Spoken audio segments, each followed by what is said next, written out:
Welcome to Business Success Tips, where you learn to make more money in less time and have a lot more fun.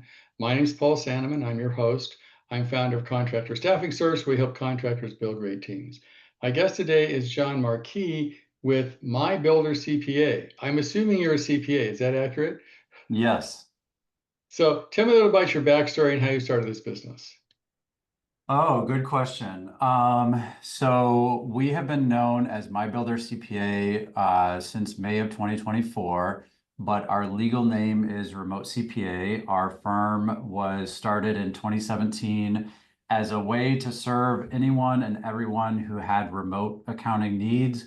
But since 2018, I took a client with BuilderTrend, and it quickly rolled into a specialty for home builders.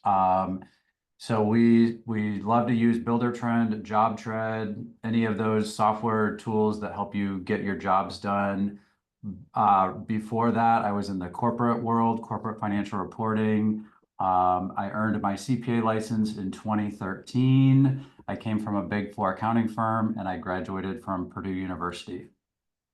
Oh, you have a very pedigree background there. That's a good thing. So now I'm going to ask some basic questions, and hopefully it's helpful for audience, right? So if you're a contractor and you're doing $3 million a year, which is typical for a small contractor, what is the difference between accrual and cash accounting, and how do you figure it out? Good question. The easiest way to explain the difference is under the accrual method. You have accounts receivable and you have accounts payable. So those are transactions that maybe you haven't paid or you haven't been paid for yet. And under the accrual method, those transactions play a role in your P&L and your balance sheet. But under the cash method, you are only tracking your financials when the cash comes in the door and when it goes out the door.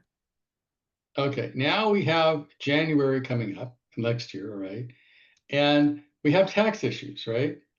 And somebody has a ton of work in progress, but they haven't done it, but they billed for it, or something of that order. And the work in progress also gets messed up with accrual versus cash, right? So how do you deal with those issues? Let's say I'm a contractor. I've got a lot of, on the books. I may have billed for it, but I haven't gotten paid. I'm sure that comes up for you, right? All the time. So with WIP, there's another element also.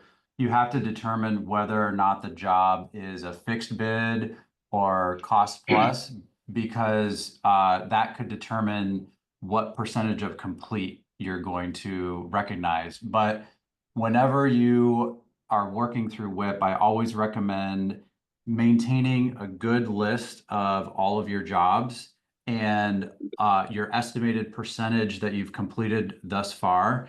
And then ideally, you would also know your contract price, your original budget, if there have been change orders. And as long as you're maintaining all of that in a spreadsheet, you should be able to take that to a CPA, or hopefully you're working with one on a regular basis, and they can make a regular journal entry for you at the end of every month to record that. Technically, those journal entries will impact both accrual and cash basis. So, it depends on what your ultimate goal Well, is. I've been asking the question, don't pay me. It's December. You owe me 100 grand. Don't pay me until January, right? Don't send me a check. I don't want to get it. Does that help if you're on an accrual basis? I mean, can you determine which one you'll be one with the IRS? Because you want to be straight and legitimate, but if you can take a deduction, you don't want to pay taxes on stuff you haven't got yet. How does that work? Yeah, so under the accrual method, you really are required to record all of your transactions, even the non-cash ones. And a lot of times that can work both for you and against you. So if you have done a lot of work on a job that you haven't billed for, then the cash method is probably going to be better because those are things that you've paid out. So it really depends. It is a case by case thing. Yeah, Can you go between cash and accrual with the IRS? You have to stay with one or the other. It's pretty difficult. I mean, you can do it, but if you switch back and forth, you're going to fill out lengthy forms and eventually they're probably going to have some uncomfortable questions for you. Okay. So do you suggest for your typical contractor, as you're saying, using cash or accrual?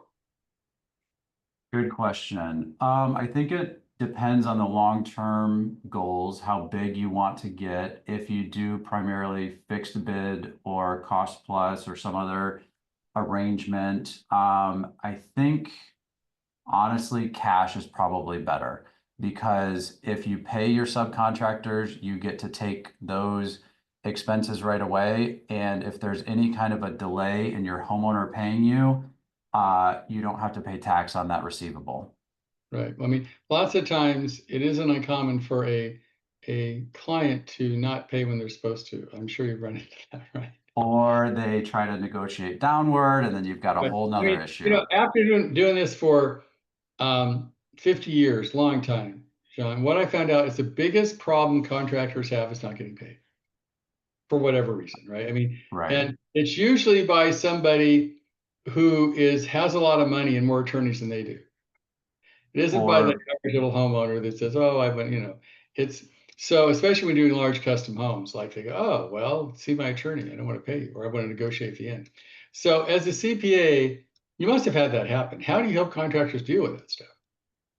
Ooh, so I always recommend if you're on a draw schedule, make the final draw payment as small as possible and basically plan not to get it because I've seen homeowners think that they are going to be the first genius who just decides not to pay the last payment. That would be step number one.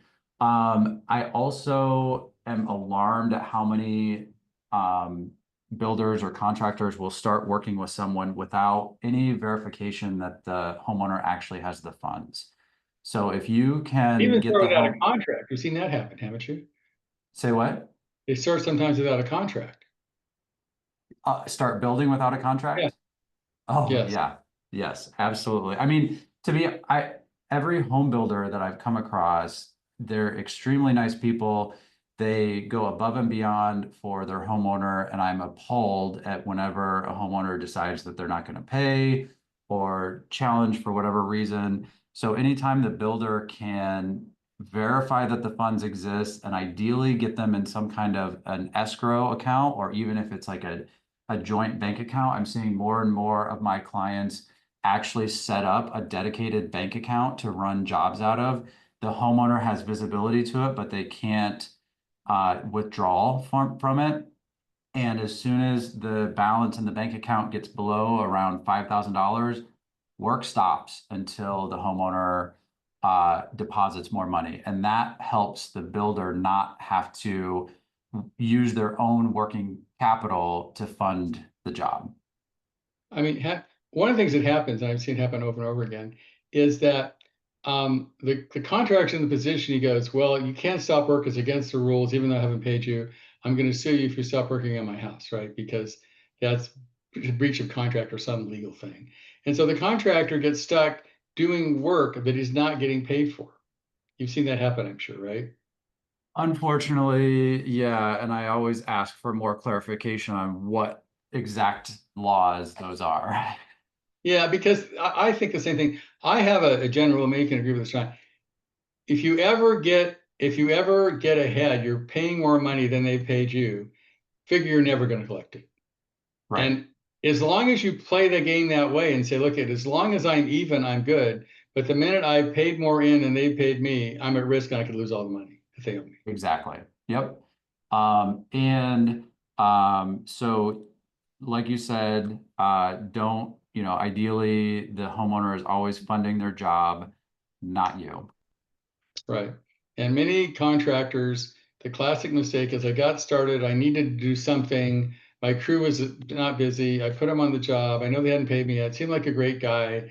I mean, people never get embezzled by people they don't trust, right? That's a given, right? Unfortunately, I've seen that more often than not. It's usually someone trustworthy who does commit crimes like embezzlement.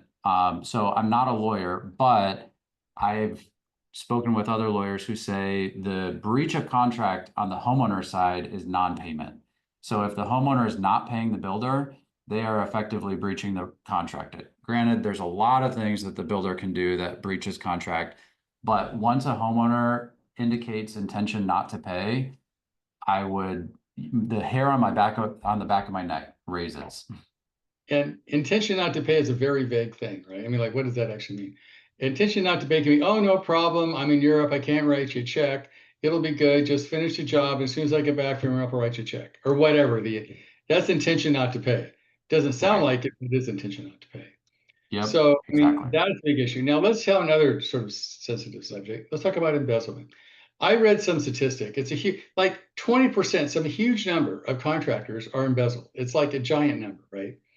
And I had a friend of mine who was embezzled for like $500,000 by his favorite bookkeeper accounting person because they trust each other. And I found out two things. One, you're never going to get the money back. And secondly, they're never going to be prosecuted. If so, it's going to be they're going to spend 2 weeks in jail and they're done. Yep. And it usually stems from the home builder thinking it's a good idea to have one point of contact, one accounting person that handles everything. And then all of a sudden that person has all of the power, including the power to pay, withdraw, all of that.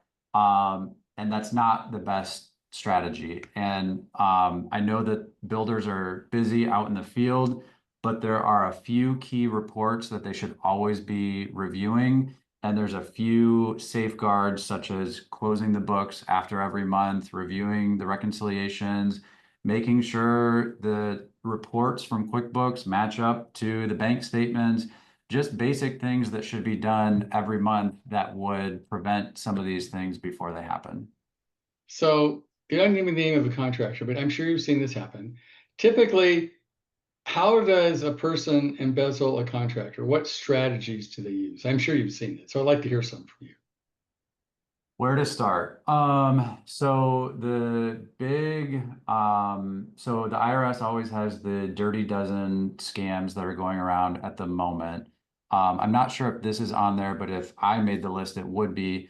Lately, I have seen people stealing checks and either washing the payee name and the amount off of the check and rewriting it to themselves, or most people don't know that all you need is a routing and account number to process an ACH withdrawal from someone's bank. And every check that you mail out, if you're using your own company's check stock and you're not using any fraud tools like Positive Pay, if someone steals that check, or even just a normal person that you write a check to that you think you trust, they can take that routing and account number, and it usually starts with a small withdrawal. They just want to see if the account is live and if it will work and if you'll notice. So what usually happens, somebody will take out $1,300 on a Friday, it's payday.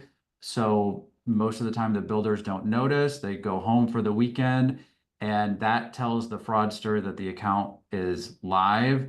And then come Monday, it's a bigger withdrawal, maybe 30,000, maybe 100,000. We don't know, but they go for whatever they can get. That's probably the biggest thing that I'm seeing at the moment is check fraud.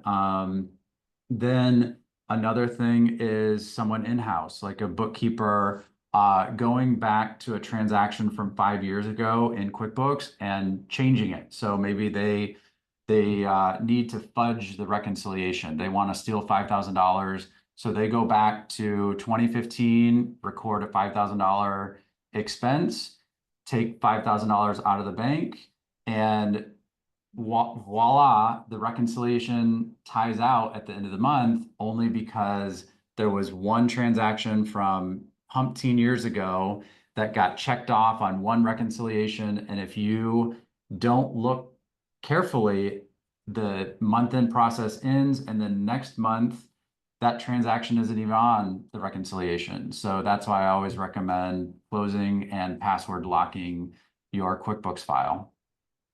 The other one I've seen work is I had a guy, some person called from a bank and said, hey, change your routing number. And they thought it was the bank, right? So they called and said, can you change your routing number by this number because it's no one got an account. So the bookkeeper said, oh, no problem. I'll change the routing number. and it goes to some bank in Switzerland and it's gone. And that was Right. like 100 grand. It just disappears. Trust me, you're never going to get it back. It's just gone. Because a Right. bank's going to say, not our fault, you took the phone call. And you're going to say, oh, it's the bank's fault because they called me. It goes nowhere and nobody gets paid. Exactly.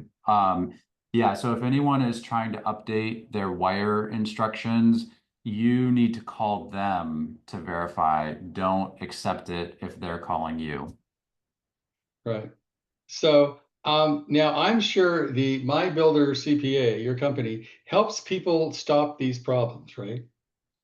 Yes, we try to take a 360-degree view of our clients and we create a plan for controls when we get started so that hopefully instances like these don't happen. Even when my clients come to me and they want me to be that number one person that handles all of their accounting tools and processes, I always want to bring them into the mix so that we're reviewing the controls, the reconciliations on a monthly basis so that we can prevent these things in advance. Well, I mean, the problem is most builders don't know what they don't know. True. Yes. And so they have no idea of accounting. They trust some bookkeeper who seems very trustworthy. And then they say, you tell me what to do. I don't understand. And their accountant usually meets them once a year and doesn't care, right? I mean, not his problem. So the trusted bookkeeper can get by with stealing a ton and nobody knows it. And then worst case scenario, they get like my friend who was going to copy something. But no, copy that. And he goes, what's going on? So figured it out. It was 5 years later and $500,000 late. And she got, I think, 2 weeks in jail. And she has to pay him back at $75 a month. Right. I Yeah. mean, come on, right? And work for her because she put her kids through college on his money. Works great, right? Well, another thing as far as theft goes, I don't know if anyone has come across chargebacks lately, where even when a homeowner pays and you think you got the money, if they've paid electronically, a lot of times people fraudulently use their own bank to pull back funds from the builder. So and the thing about theft and fraud, it varies based on what stage you're at in your business. And the thing about that trustworthy bookkeeper, they're only human, and even the most trustworthy human can be great for many years, and it just takes one, like in your example where 500,000 was gone all at once. So even with the most trustworthy accounting professionals, you want to make sure that you have visibility and transparency for what they're doing. Okay, so I assume this is the kind of stuff you have contractors. The other problem with most CPAs that work contract, one, they don't specialize in builders, not what they do, Right. right? Yep. So when you try to deal with work in progress, like work in progress on a monthly basis can be very confusing, right? Because Yes. you've got a bunch of jobs in process. And no offense, but whether it's BuilderTrend or Co-Construct or Procore, they don't figure that out either. They're not really good at it because they have No. some kind of, link to QuickBooks, but the information is only as good as the information put in there. And so what I found out is most builders don't understand work in progress and how to actually figure out their P&L because they're never, jobs never done in real time, right? It's you have jobs that haven't completed yet, jobs that they're working they haven't completed yet, and so how do you figure out what they actually really made?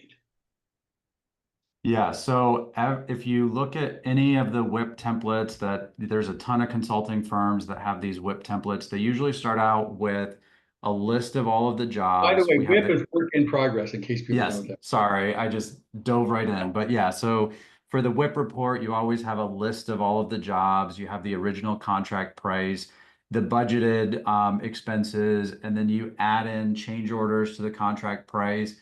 And then you start getting into some of the columns that are further off to the side where you enter, the actual expenses that are paid and the amount that the homeowner has paid you. And at the very far right, there's usually a column for over and under. And that is, the prize that tells you whether you have overbilled your homeowner or underbilled them. And if you have overbilled them, that tells you you have money in your bank account that's not necessarily yours. And if you've underbilled them, you know, if you're at a low point in your cash cycle, you can have a very optimistic view about what's ahead because you're about to be able to collect from that homeowner, hopefully. And my advice, if the column has a lot of underbilled, that's a bad thing. Correct. Yes. If it's all overbilled, you're good, right? Yeah. Yep. Much better. If it's underbilled, you're at risk, right? And so Yes. you work with the people every month so they understand, because a lot of contractors I know don't have a clue. If I ask them how much money they made or lost each month, they really don't know. Right. Yep. Which is crazy because the construction industry involves so much investment from the builder. And when you think about the typical net income, the profit margin at the very bottom after all overhead expenses are paid, most people are lucky if they can make 10% of what their Right. sales revenue was. And what happens is if you look at typical contractor, they're running a lot of, for lack of other people's money through their account, right? Right. So they're doing, let's say do $1 million a month. That's cash flow issues for them. And a lot of contractors, they don't understand. I have a little graph I do. Let me explain this is, receivables versus payables versus cash in the bank, right? And so Right. two little lines to go up. This is the money that you're owed, and this is the money that you've billed, and this is the money you have to pay out. And you have to fund that difference, right? And Yep. so if your ARs are running, I'm going to say your AR is running 60 days, right? And you're doing a $500,000 a month, you better come up with $1 million somewhere. You're out of money. Right. Exactly. And I see that We all the time. Yeah, we have invested so much time in trying to do cash flow forecasting for our clients. Within the last year or so, instead of investing all of that work into these spreadsheet models that are designed to tell you exactly when you're going to be at the low point of your cash flow, we're really leaning into the profit first method.